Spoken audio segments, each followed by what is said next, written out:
Hi everyone, this is Marianne and welcome to my channel. I hope you all had a good Christmas day and I hope you enjoyed my fountain pen review from yesterday. It was the first pen of the 12 pens of Christmas from Everything Calligraphy, and today we are going to talk about the second pen in the series. This time let us have a look at the Tactile Turn Gist all brass fountain pen with an extra fine steel nib. It comes in this small box right here. It is a dark gray color and it is made of very thick cardboard material, and it has a white fabric pull, and it pulls out like a drawer, but it was really tight. That's why I accidentally pulled out some parts of the cardboard right there. But the drawer thing comes with a foam insert that has a cutout that is shaped exactly to the outlines of the pen, and this is the pen. It has a black clip that is also made of metal, but the entire body and cap has these very fine and very even striations on them, as you can see here. And the effect is very tactile. I can really feel the texture of the pen with the tips of my fingers, and the striations are continued even onto the grip of the pen, the part of the pen that we hold with our fingers. The striations are continued right onto there, and this might be an issue for some of you, but with myself, I didn't really feel it to be an issue. Now the pen comes with a converter, and the converter doesn't have a brand name stamped on it, but according to, I think it was Matt Armstrong of the Pen Habit, he said that the converter looks very similar to the Montegrappa, but it's really just an ordinary converter. I believe that this pen also takes international ink cartridges, so that's a good thing, because if you're not big on converters and if you prefer the convenience of cartridges, those are the kinds of cartridges that can fit this pen. So let us have some measurements. We have a ruler here once again, and when the pen is capped, it comes to exactly 13 centimeters. When the cap is not posted, the pen is just 12 centimeters long, and when the cap is posted, the pen becomes just a little over 15 centimeters long. And as I have already shown in my previous video, I have very small hands which are about 17 centimeters long, and the pen itself is short, but it's also very heavy. But let's see how it all works out in this video. And like I said, the pen is made of brass, and it came to me this way. It has a little bit of patina on it, and I tried to wipe the pen with an ordinary alcohol-free baby wipe. I just wanted to see if there was some dust on the pen that would come off, because the packaging was not really sealed, and sometimes pens can get dusty while in storage, but no dust really came off. So what you see here in this video is really the patina of the brass, and I think that it looks really cool. I decided to ink up this pen with Diatramentis Khaki, and I like this color. I think it's a good color match for the pen. It is a true khaki color, but it is not too dark. If it becomes dark, it becomes closer to sepia. At this particular color, it remains a true khaki, I think. And the paper that we will be using to test out the performance of this pen is the same one that I have used in my previous video, which is the Midori MD A5 notebook. And after trying to load up the converter only once, I found that this is just about all of the ink that I can get into the converter without any struggle at all, without doing the flip and tap thing. Loading converters with ink can be quite tricky sometimes, because some converters are quite problematic. Some perform better than others, but some really cannot suck up as much ink as we expect them to. Now, the pen did not start up right away. It was a hard starter, but I didn't really take this against the pen because this is a new pen that I didn't even soak the nib of it when I first got it.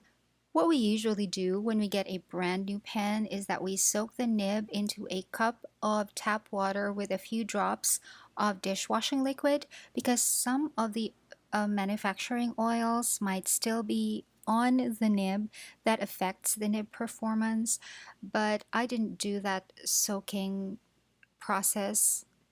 So when the pen didn't start easily right away, I didn't take it against the pen. But as I continued to write normally with the pen on that sample paper, I discovered that the ink flow improved more and more as I went along. And as you can see, it is a wet writer. From this angle of the camera, you can see the wet ink glistening on the paper as the lines are laid down by the pen, and then as it dries, that's when we can actually see the ink color on the paper. And as you can see, initially I did not like this pen because I wrote down that it feels dry and too heavy for the trouble, but that sort of changed as I went along. And then I tried writing with the pen using its own weight, and that is really one of the tests of a good nib, and that is really one of the significant marks of a fountain pen. A good fountain pen should be able to write down good, consistent lines using its own weight alone. That is why we shouldn't really bear down on the paper using a fountain pen. We really should just guide the fountain pen along the paper with our hand. And when I did that with this fountain pen, I found that it performed really, really well. Now this pen has a Bock nib. Bock is a German brand of nibs, and the thing about Bock nibs is that the nib point is not indicated or engraved on the nib itself. You sort of just have to trust the supplier that when it says it's giving you an extra fine nib, that it's actually giving you an extra fine nib. And after writing with this pen for a while, I can reiterate that the striations on the grip and the barrel really doesn't disturb my writing experience so much. I can feel the striations with the tips of my fingers, but I don't find it disturbing at all. In fact, when I'm already writing with the pen, I don't really think about the striations anymore.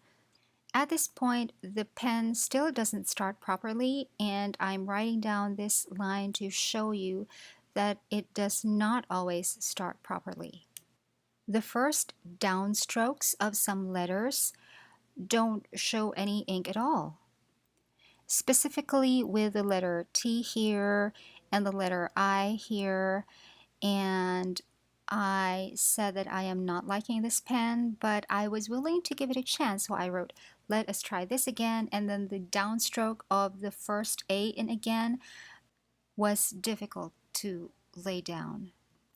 And I admit I was actually a little annoyed, although I tried to control my annoyance because I kept reminding myself that I did not soak this pen, I did not soak this pen. However, I've always been the kind of person who ends up deciding to give fountain pens a chance, and I've never really met a fountain pen that I didn't like, and I'm not a fountain pen snob, and I have always been willing to work with fountain pens that don't really perform well at first. And I have been using fountain pens long enough to know that there are so many different factors that affect pen performance, like the nib soaking, for instance, which is no fault of the nib, and also the ink that I have chosen might not be the good match for this nib either. So it really takes time and it is a process. But as I kept on and on trying to write more and more with this pen, including the classic figures of eight, I found that the pen really performed better and better as I went along. And it was when I started trying out the flex feature of the nib that the magic came out. The nib can be flexed and it has a reasonable amount of flex to it, as you can see from the figures of eight that I have created. Pardon the wonkiness of the figures of eight. Like I mentioned before, I'm not a calligrapher and my arm and wrist movements are not very even and consistent, so those are the best figures of eight that I can do on my own without any practice at all. But as you can see, the pen has started to perform much better at this point. I think flexing the pen allowed more ink to flow through, and that sort of primed the nib and allowed it to perform much closer to optimum performance. Now here's another interesting thing about this fountain pen. It is actually a Kickstarter. It is a Kickstarter by Will Hodges, and I found Will Hodges's YouTube channel and I will link it down below. And in some of his videos he talked about this pen, the design of it, and the materials that he uses. And I think he's a really cool guy. And I totally get the hipster feel of this pen, the brass material and the patina. I think it all goes well together, and just look at the performance of the nib at this point. It looks really good. And of course, being made of all brass, it is therefore not scary to put it in our jeans pocket like I am demonstrating right here. Because the clip is also made of metal, it is very secure and there is no risk of deforming the clip, and you can even put your hand in your pocket in that manner and the pen will stay in place. I think putting fountain pens in our jeans pockets is a very hipster thing to do, and it's something that you cannot do with, like, oh, I don't know, a Pelikan M620 or something. So this pen really gives off a relaxed vibe and it performs very well. I think Will Hodges made a good decision to use the Bach nib with this pen, so I highly recommend this pen. And I think that for Everything Calligraphy to have decided to stock this pen, I think it was pretty awesome of them. And my conclusion in the end is, of course, I love this pen. I think it's a very good pen, and the price is not cheap, but it's certainly worth it, and I highly recommend this pen. And I have linked down below the exact page where it is on the Everything Calligraphy website. Everything Calligraphy delivers to all locations in the Philippines, and they also deliver internationally. And shipping in the Philippines is free if you purchase at least 1,000 pesos worth of items from them. I have a separate video review of the everythingcalligraphy.com store in my YouTube channel, and I will link it down below. And that is my fountain pen review for today. This is the second of the 12 pens of Christmas from Everything Calligraphy. Be sure to check out all of the rest of the videos in this series, and make sure to subscribe to my channel and click the little bell button so that you can get notifications whenever I upload the next videos in the series. I hope you guys enjoyed, and I hope to catch you again tomorrow for the third fountain pen review. Thanks so much for watching, and Merry Christmas!